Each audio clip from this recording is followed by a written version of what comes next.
Yeah, Grant, you've been around in the music business for a long time in terms of the Canadian music industry. Yeah. Basically since its infancy. What have you done over the last, 30 years? Well, we were in one of the original Yorkville bands called Stitch in Time. That's when we got started here, and went through that whole period. You know, the Yorkville scene was a good one. A lot of new acts, a lot of eyes focused on Toronto. In those days, bands like the Poppers and different other groups that had New York record contracts.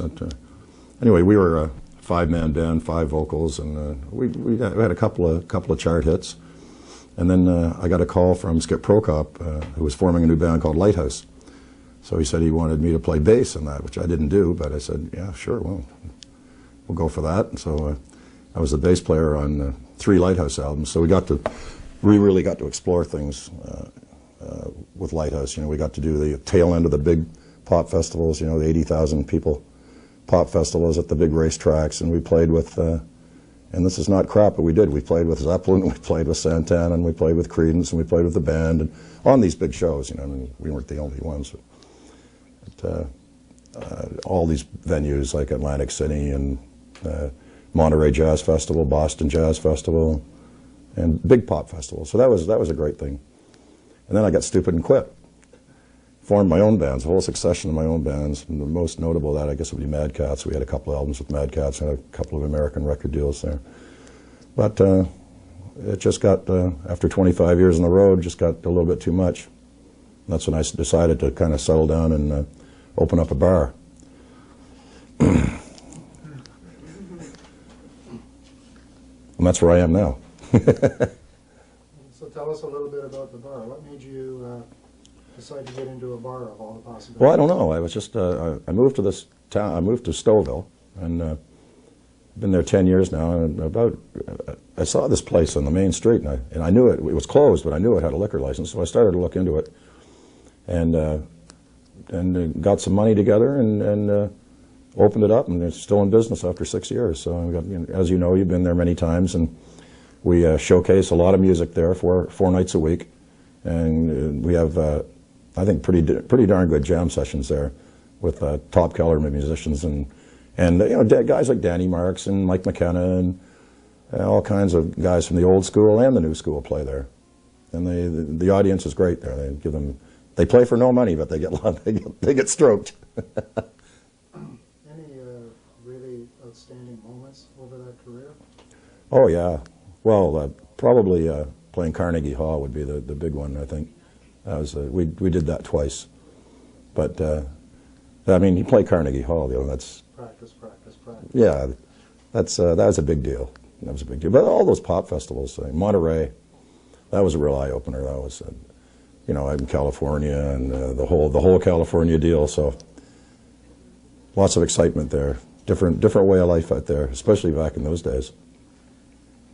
Just a question. I know you've done a lot of time playing in bars over the years. What's it like to be on the other side of the bar? I think I'd rather be on this side of the bar with the guitar. Pack it up, you know, do your gig, get your money, pack it up, and go home. Let the other poor bugger worry about with other stuff that's going on. Because there's lots of stuff behind the scenes that musicians don't see, but I know what they are now, and I kind of wish I didn't a lot of the times. Found out the hard way. Yeah, that's the way it is, though. You know, just explore every little avenue, and some things you like, some things you don't like. Okay, and you want to tell us something about your latest release? Oh, the Jam Nation thing. Yeah, this is a collective bunch of guys that have been playing with me on and off for 3 years probably, maybe more. Some guys have been doing this jam session with me for 6 years. And it's just 1, 2, 3, 4, go. And Alec Fraser, the bass player, who's played with you know, Murray McLaughlin and Morgan Davis, Rick Fiennes, and Danny Marks, yeah. And he recorded it live on ADAT at the club. And it's all songs that we sort of do at the jam sessions, and we recorded it two separate jam sessions, and we picked the best stuff that we thought had the most energy and the most life and the most pizzazz, and put it on this CD. This is the second one actually we've done. First one was a studio one, with the jammers as well. But a lot of good guys, you know, John Penshishin playing sax, and Doug Pfeiffer and John Baumeister, Bongo Bob, Ralph, you know, all the boys. Okay. You put on two hats for a second. As a musician and as a bar owner, Yeah. What would you suggest to new bands looking to get gigs in the bar? To get work in a bar? Yeah.